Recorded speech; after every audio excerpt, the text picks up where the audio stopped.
Salut la compagnie, c'est Jules Melon et aujourd'hui on se retrouve pour un petit podcast en plein Paris avec l'ami Thierry. Salut Jules Melon, c'est la compagnie, c'est ça? Salut la compagnie. Ah, pas la compagnie créole, évidemment. Je sais pas, tu m'as regardé quand t'as dit ça. Non mais oui, bah oui, c'est vrai parce que je me prends en vidéo toujours quand je fais un podcast, ça permet d'être encore plus.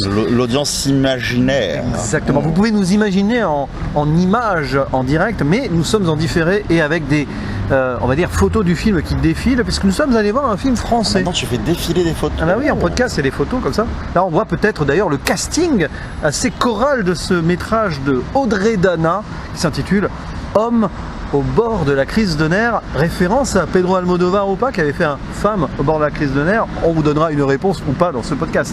Et au casting, alors forcément choral, donc il y a du monde et du beau monde. C'est pas choral pour dessous pour le coup. C'est un petit choral de 7... Tout se passe en même temps, donc c'est pas vrai, en choral. C'est vrai. Mais leurs histoires se croisent, on va dire. Ah bon. Alors nous avons par exemple Thierry Lhermitte, et oui, qui joue encore beaucoup. Ramzy Bedia qu'on voit partout depuis 2-3 ans, mais genre partout. C'est vrai qu'on le voit partout pour le coup. François-Xavier de Maison également, il est très présent. Laurent Stocker de la Comédie Française, très important. Pascal Demolon, qui ne l'a pas, le Molon peut-être du coup. Oui, bon, il fallait que je la place. Ah, merde. Il y a le jeune, mais pas si jeune que ça, d'ailleurs son personnage est un peu pareil, Max Bessette de Malglaive, voilà, qui est un acteur qui a 22-23 ans et qui joue quelqu'un qui en a 18. Voilà. Et dans Frères et Sœurs, il a joué quelqu'un qui en avait 16. Bizarre. Il y a alors la coach qui est interprétée par Marina Hens, qui est la seule, on va dire... de la Comédie Française. De la Comédie Française aussi, qui est aussi la seule femme principale du film, qui tourne autour de ces 7 hommes, donc, qui partent en thérapie en pleine campagne, on ne sait pas trop où, mais dans la nature, sans réseau, etc. Ils doivent manger des fruits et des légumes, incroyable, et des œufs aussi. Et pourquoi? Pendant 4 jours, afin de se soigner, parce qu'ils vont pas bien. Ils ont des problèmes psychologiques, dépression, problèmes avec leur couple, leur famille, enfin bon, on va pas tout énumérer là, de harcèlement à l'école aussi pour le plus jeune. Et ils vont se retrouver, 7 hommes, avec cette coach qui les fait participer à des choses plus ou moins étranges, en mode New Age, en mode activité ensemble, et il va se passer évidemment plein de choses, parce que c'est en pleine forêt avec la nature, les animaux et autres champignons éventuels, voilà, pour rester large. Et donc on va essayer de comprendre pourquoi ils vont mal, et est-ce qu'ils vont aller mieux, et pourquoi. Ça, on va essayer de l'expliquer ici. C'est le 3e long métrage d'Audrey Dana. Que toi tu as vu les 2 autres, je crois. Oui. Moi je découvre donc cette dame à la réal, parce que je sais qu'elle a aussi été actrice, elle est aussi actrice, voilà. Et donc traditionnellement, l'invité à la parole en premier, monsieur Thierry de la Bobine Hurlante. Est-ce que ce film t'a fait peur? Non, c'est pas un film d'horreur, mais est-ce que tu as apprécié cette comédie, on va dire, chorale, dramatico, drôle? D'une certaine manière, elle m'a fait peur, oui. Donc tu n'as pas trop apprécié? Non, pas trop, mais pour les mêmes choses que je recommence à vraiment reprocher à Audrey Dana. Moi j'avais vu donc son premier film, Sous les jupes des filles, qui avait été plutôt apprécié à cette période. Je pense qu'il y a certains sujets auxquels je réfléchissais pas forcément quand je l'avais vu. J'ai vu son second film, Si j'étais un homme, que j'avais pas du tout apprécié pour le regard qu'elle apportait. J'ai revu du coup Sous les jupes des filles derrière, et j'ai trouvé pareil que même s'il y a certaines intentions qui m'intéressent, je trouve ça très réac dans la manière d'écrire. Et surtout, ce qui m'agace, et ce qui m'agace particulièrement sur celui-là, et on va y revenir, je sais pas comment toi tu l'as ressenti, c'est que c'est encore une fois la promesse d'un film intéressant avec un regard différent, mais j'ai l'impression de voir un film écrit et réalisé par un homme. Ouais. Et ça me dérange énormément, parce que une fois de plus, ça véhicule toutes les conneries que font les mecs quand ils font ce genre de film, sans vraiment apporter de nuances, même si tu sens qu'elle essaye à certains moments, mais Audrey Dana fait clairement partie du système. Et moi, c'était ce que j'avais reproché justement dans Si j'étais un homme, où j'avais justement l'impression que par exemple Riyad Satouf dans Jackie au royaume des filles traitait bien mieux ce genre de soucis, alors que tu te dis, elle pourrait avoir par son vécu un regard plus prononcé que ça, et non. Voilà. Malheureusement, je ne sais pas quelles sont réellement ses intentions, comment elle le perçoit, mais en tout cas, moi, dans ce qu'elle nous a donné, soit on a extrêmement mal interprété, soit j'y vois beaucoup de choses dérangeantes. Alors du coup, d'ailleurs, j'ai vérifié au scénario, c'est bien elle et Claire Barré, donc 2 femmes qui écrivent. Alors c'est vrai que c'est un film qui a le fessier entre 2 chaises là-dessus. On voit que, en gros, il essaye de pas trop choquer et pas trop, on va dire, refroidir un peu tout le monde. Et je pense qu'il essaye d'aller titiller en mode humour un peu sarcastique, ce que les gens appellent la bien-pensance, tu vois ce que je veux dire. Donc on voit qu'il y a pas de... Il y a un cahier des charges décahier des chargisé, si on veut, et on rentre un petit peu dans un humour très lourd. Alors que pourtant l'histoire de base est passionnante. On a des gens qui dépriment souvent dans la ville d'ailleurs, avec la société, il y a un discours là-dessus. Et on comprend, il y a même des arcs qui sont passionnants. On comprend pourquoi ils ont pété un plomb et on peut se reconnaître chez certains personnages, c'est ça qui est bien. Donc l'idée est bonne, mais évidemment quand on décide d'appeler son film Homme au bord de la crise de nerfs, le parti pris est là. Donc forcément on se retrouve avec certains machos, voire rétrogrades dans leurs propos. Par exemple le personnage de Thierry Lhermitte qui doit avoir 70 ans, qui est vieux jeu, un peu conservateur, et paradoxalement le plus jeune d'entre eux aussi, 18 ans, qui a des relents homophobes. C'est relents homophobes, ultra misogynes. Tout ça parce qu'il a souffert, donc il reporte sa souffrance. Et c'est ça en fait, ce qui m'aurait intéressé, c'est parce que même appeler ça Homme au bord de la crise de nerfs, pourquoi pas, pour détourner un peu le propos. Oui, bien sûr. Et pour dire justement que contrairement à ce qu'on raconte, parce que le film a un propos hyper intéressant qui est parce que du coup c'est pas son propos, il aurait pu avoir un propos hyper intéressant qui est de briser la masculinité en disant ces mecs qui sont toujours tu vois, sur le bord du burn-out, c'est aussi parce que le burn-out, c'est très intéressant. Voilà, vous ne voyez pas mais on fait des gestes de gros beauf, mérité pour le coup. Même les pigeons se fichent de nous là. Voilà, Elisabeth Burn, l'homme au gouvernement, bref, tu pourras couper ça. On ne coupe rien. Oh merde. Non mais justement, tu parlais de ça, qu'on aurait pu pas couper. Non mais justement, le sortir de cette masculinité. Le film essaye de le faire à un moment avec cette métaphore du ballon et le bout de bois. Il le fait pas justement. Et malheureusement, il le fait que visuellement à un moment, mais pas c'est ça. C'est que le propos qui aurait été très intéressant en fait en partant de ce film-là, et moi je pensais qu'elle allait traiter au début. Je me dis je trouve que la mise en scène est bancale, je trouve que les acteurs sont bancaux, je trouve que c'est pas terrible. Mais allez, si elle a ce propos-là, j'ai envie de voir ce qu'elle va me raconter. Et je pensais qu'elle allait partir sur le principe on passe son temps à dire les femmes c'est des hystériques, elles passent leur temps à dire tout ce qu'elles ressentent, et justement les gros bonhommes ils disent rien parce que quand t'es un homme tu fermes ta gueule et t'assumes en silence. Et je pensais qu'elle allait éclater ce cliché là, dire à des mecs maintenant vous allez vous lâcher, vous allez tout dire et ça va aller mieux. C'est en soi ce que le film fait parce que ces mecs là finissent par se livrer un petit peu sur leurs émotions, sauf que ça se transforme en ouin les hommes aussi ils souffrent et ils réfléchissent pas aux conséquences, c'est-à-dire ils sont en train de se dire ok je souffre et ça va mal, il faut que j'aille mieux. Ça c'est une réalité, il n'y a pas de souci. Sauf que il n'y a aucun moment où on se dit mais parce que je souffre entre grands guillemets, ils souffrent ainsi, on peut pas le nier, pardon. Je fais aussi souffrir les autres et ça c'est jamais mis en doute. Donc on voit leurs comportements au début qui sont ultra toxiques envers leur entourage. Je pense à l'arc de Ramsey où dès le début tu le vois parce que monsieur a des problèmes d'érection et donc du coup il appelle son médecin en lui disant aidez-moi, je vais pas bien. Tu sens qu'il en souffre, et on peut pas le mettre sans doute. Il a des problèmes de couple. Selon lui en partie à cause de ça, c'est sûrement pas le seul problème mais c'est sa vision des choses et du coup ça lui permet d'hurler sur sa secrétaire, de la traiter comme une merde, de lui parler comme à une chienne en lui donnant des ordres et en plus on a le champ contre champ avec lui qui parle à son médecin, il est coupé par elle, il lui hurle dessus. Et jamais à un moment il le met en doute et il se dit je devrais peut-être penser à m'excuser d'agir comme ça parce que ça c'est mon problème, c'est pas elle de le subir. Mais ouais, alors en fait le propos du film il est tout bête, mais peut-être trop simpliste justement, ce sont des êtres humains, hommes ou femmes, qui souffrent. Comme ici on a 7 hommes en thérapie, on voit des hommes qui souffrent. Donc toute leur toxicité et tout nous est expliqué par le fait qu'ils aient souffert, donc ils renvoient leur souffrance et ils sont horribles avec les gens autour d'eux. Mais le problème c'est que c'est traité avec l'humour gras qui va avec. Ultra gras, Et du coup tu as du mal à te dire avec la réflexion derrière parce que ça aurait été traité plus dramatiquement. C'est pas le propos du film, Enfin, c'est une comédie quoi. On aurait dit ah oui, on voit la souffrance amène à la souffrance, le harcèlement peut te faire harceler les gens avec le gamin à la rigueur. Enfin le gamin il a 18 ans mais on le voit un peu. Mais du coup comme c'est traité très premier degré sur des blagues très beaufs et lourdes, et le propos il est un peu bancal. C'est ça. L'autre avec sa constipation, bon à la rigueur, t'as un running gag sur un gars qui est constipé, pourtant il mange des fruits et légumes, mais il arrive pas. Du coup ça lui réussit pas au transit. Oui mais bon. C'est surtout que le passage de ça y est, il va enfin y aller.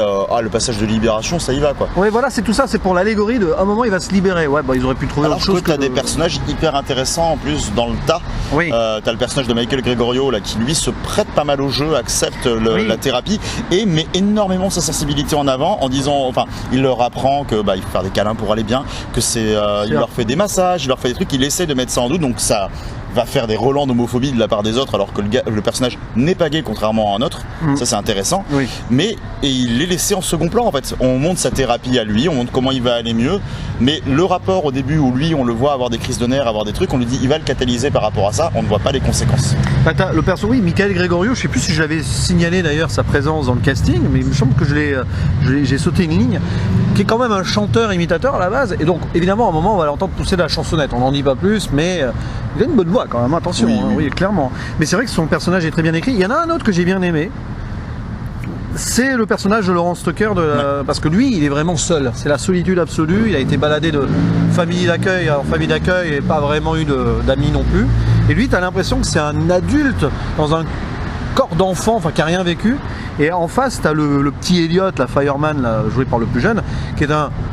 non, c'est l'inverse du coup. C'est un enfant dans le corps d'adulte, Laurence Tucker. Alors que le plus jeune, c'est je voyais ce que tu voulais dire, un adulte dans un corps d'enfant. Et les deux, d'ailleurs, on essaye de les croiser un peu. Mais il est très passionnant, le personnage. Donc il conduit des métros, le personnage de Laurence Tucker, de la Comédie Française. Et c'est vrai que son personnage est très borderline. On va dire qu'à sa place, on le saurait tout autant quand même. Hein. Il n'a rien connu de la vie. Et lui, il va vraiment découvrir la vie. Ça, ce personnage-là est intéressant. Ouais. Et à contrario, tu as d'autres personnages, celui de François-Xavier de Maison, malheureusement... Qui pourtant est hyper intéressant. Enfin, ce qu'il pourrait faire avec est intéressant.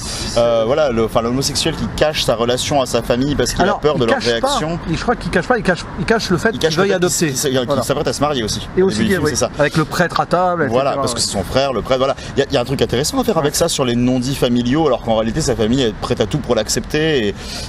Mais c'est juste, ça sert à faire 3 blagues à un moment, quoi. Et moi, ça me fait penser des fois à, par exemple, le traitement. Et pourtant, la personne qui réalise le film que je vais citer, je la porte pas spécialement dans mon cœur. Mais quand je pense au Grand Bain, qui traite de la dépression, qui en traite avec pourtant un panel de personnages large, il y a beaucoup de monde aussi dans ce film, mais qui arrive à en traiter avec simplicité, alors que pourtant c'est une comédie qui choisit un ton léger, mais qui ne retire pas la gravité de la dépression à ces personnages. C'est une écriture plus profonde. Et montre leur solitude, et montre aussi leur moment où ils se sentent pas bien.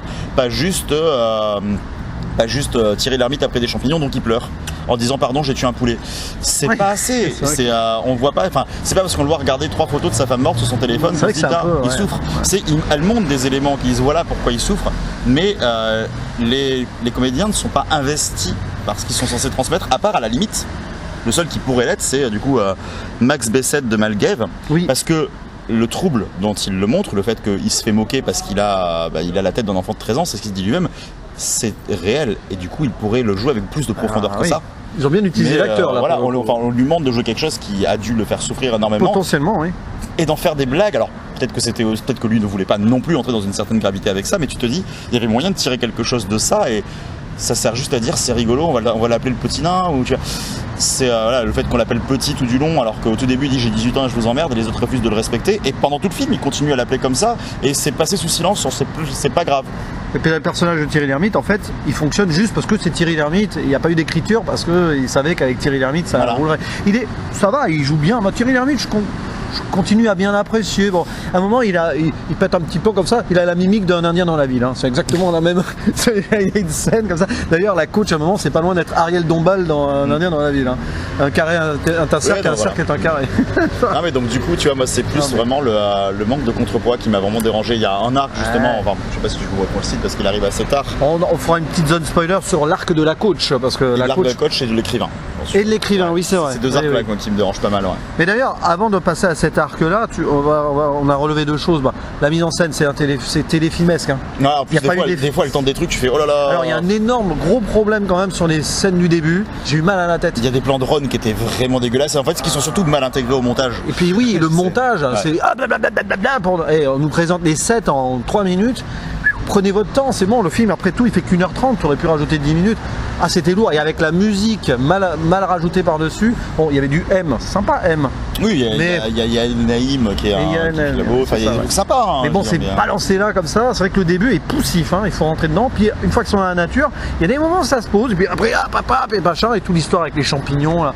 Alors le problème de l'histoire des champignons, pourquoi pas, mais c'est réutilisé après par reste scénaristique, hein, on réutilise 2 fois les champignons dans le film. Tu vois, quitte à faire un parallèle, alors je vais faire un léger parallèle, une légère parenthèse parce qu'on n'est pas là pour parler de celui-là, et ça va faire plaisir à l'ami Artopolis. Oui. Tu veux voir un film qui parle bien de ça, même s'il parle pas exactement du même sujet, L'école du bout du monde, un film du Bhoutan, où justement c'est l'histoire d'un prof qui est envoyé en haut d'une montagne dans un petit village qui est à 6 jours de marche de la ville la plus proche, totalement déconnecté du monde, il a à peine l'électricité, donc il n'aura pas de réseau, et il va apprendre à vivre avec ses villageois et à se reconnecter avec la nature, avec les chants traditionnels.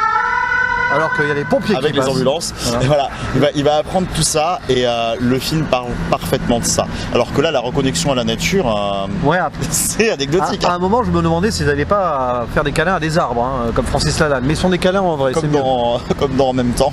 Oui, aussi. Ouais.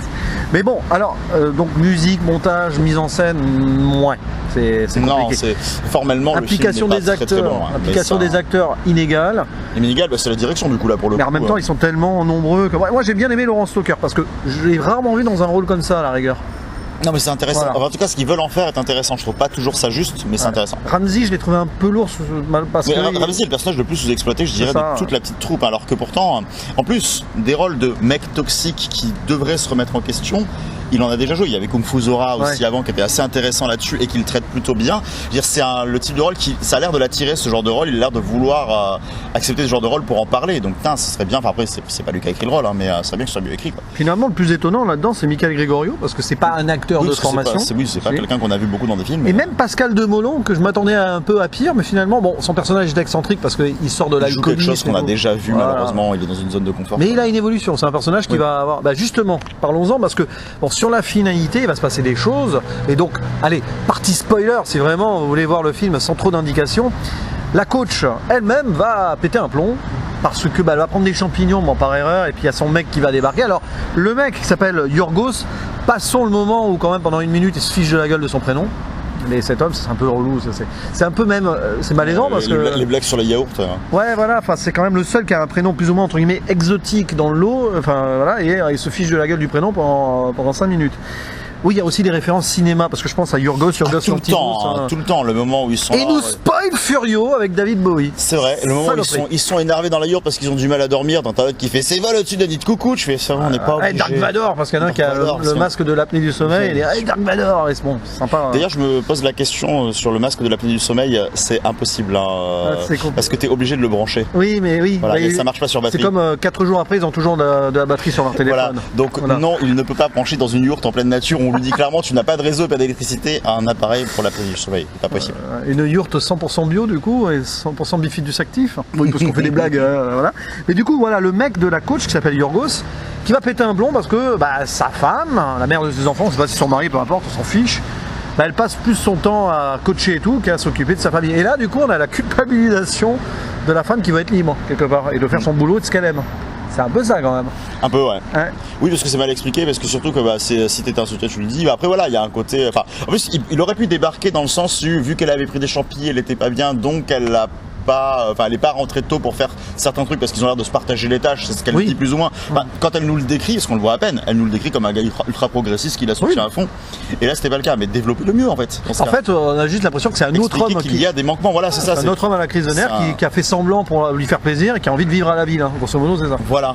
Et c'est hyper mal amené. Et donc, du coup, l'arc de l'écrivain, du coup, il finit par expliquer ce qui lui est arrivé. Donc, quand on se rend compte, quand le personnage de Thierry Lhermitte se rend compte que c'est un écrivain connu et qu'il aime ses œuvres, et qu'il lui dit pourquoi t'écris plus, et qu'il lui dit je suis victime du succès. Ça, c'est intéressant. Oui, bien pourquoi pas. Quand il lui dit justement, au début, t'écris ça pour ta femme et tes gosses, t'es leur héros, et puis tout à coup, les gens commencent à te connaître, tout le monde veut être ton ami, alors que tout le monde en a rien à foutre de toi. Tu délaisses sa famille. Voilà, tu délaisses ta famille, machin.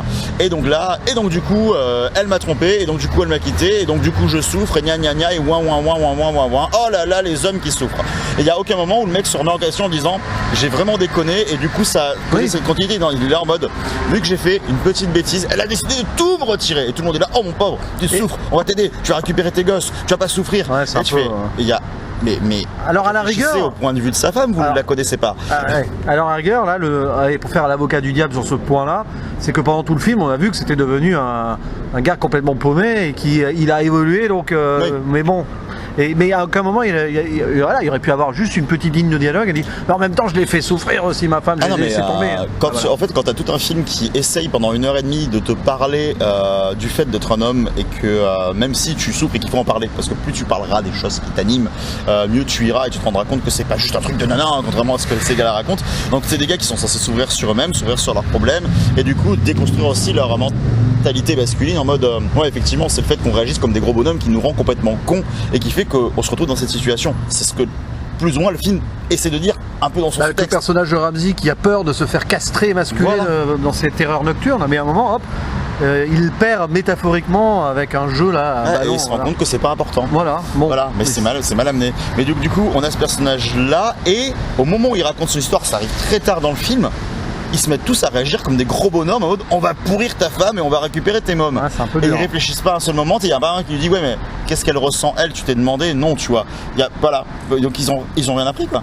Ouais. Et ça m'a rendu triste, j'ai fait ça arrive beaucoup trop tard dans le film, ça aurait limite être une réaction du début, et après réfléchir à allons parler et voyons voir ce qui se passe vraiment dans la tête de tout le monde quoi. Et puis bon après la fin, la coach pète un plomb, finalement elle va être libérée parce qu'ils vont sauter la cascade, ça finit en gros feel good movie quand même, un peu facile. C'est film, bande de potes, grosse comédie. Voilà, et puis bon, si on s'est attaché au personnage, au moins cette fin est bien. C'est bon, on règle tout le problème en 4 jours, c'est pas cool. Ah ouais, mais c'est la facilité scénaristique, hein, puis c'est la magie du cinéma aussi. Avec Michael Gregorio qui devient une star de la chanson potentiellement, sinon c'était pas drôle. Alors visiblement non, visiblement c'est de la musique d'ascenseur, et si c'est pas bien c'est de la musique de toilette, il a dit Ramsey. Ouais mais ça va finir mieux. Évidemment on se doute bien, attends, vu ce que le mec apporte dans la scène de chant. Les histoires de jardin aussi, il y a toute une métaphore sur cultiver les jardins. Oui, le côté quand il commence à se donner de l'entraide, ça aurait pu être intéressant, mais on met pas ça sous le prisme de l'entraide, c'est en mode tiens tu peux faire ça, fais-le. Pour le coup il y a quand même le personnage de la mère de Noé, qu'on voit pas dans le film, mais qui visiblement est brutalisé par son père. Ouais. Et là oui, c'est pour ça que le personnage de Michael Gregorio est intéressant, parce que sa mère visiblement est victime d'un homme toxique depuis des années et qu'elle ne veut pas s'en sortir. Et à la fin, on la voit libérée. Ouais, on a des petites bribes comme ça qui auraient pu être intéressantes. Alors après, évidemment, on n'est pas obligé de tout développer à fond, et quelquefois un plan suffit à faire passer une information. Et là, c'est le cas. Voilà. Mais vu qu'il appuie à peine quand il en parle, lui, tu vois, c'est moi je ressens pas sa souffrance quand il en parle, c'est dommage. J'ai un peu l'impression que ça a un peu joué sur les arcs, c'est par rapport aux acteurs qu'on a voulu mettre en avant et au-delà des personnages sur l'écriture, tu vois ce que je veux dire? Ouais, oui, voilà. Possible. Ce personnage était une ermite, à part qu'il soit veuf, oui, on peut comprendre. Il n'a pas réussi à évacuer cette souffrance. Donc c'est un gros con. D'ailleurs ça s'est résumé en un dialogue, le moment où la psy le regarde, elle est un peu défoncée, et puis elle le regarde, elle lui fait ça y est, t'as dit au revoir et maintenant tu vas mieux. C'est très bien d'avoir résumé ça comme ça, mais putain, tout le reste ça aurait pu être mieux amené. Si t'arrives avec un dialogue, et un plan et l'intention de Marina Hens dans le regard à faire passer la fin de cette souffrance-là, putain, pourquoi est-ce que tu la décris pas aussi bien? Il y a des moments où tu te dis, putain, en un plan, elle te fait tout passer. D'ailleurs, Marina Hens, du temps, c'est sympa Marina Hens quand elle est un peu en mode Midsommar, qu'elle pète un plomb avec les champignons. Bon, non, c'est une actrice qu'on voit, elle s'est amusée dans le film. Ça va. Bon, du coup, on referme la zone spoiler, mais c'est pas vraiment une zone spoiler, mais bon. Et du coup, conclusion, tu vas pas le conseiller beaucoup. Non, non, pas beaucoup. C'est assez raté. Je trouve ça assez réac dans l'idée, et c'est dommage en fait. Malgré tout ce que ça pourrait développer, ça ne le dit qu'à moitié. Donc il y a des arcs de réflexion que je trouve intéressants, mais on a des exemples de films qui le font bien mieux, donc celui-ci ne sera pas celui que je retiendrai.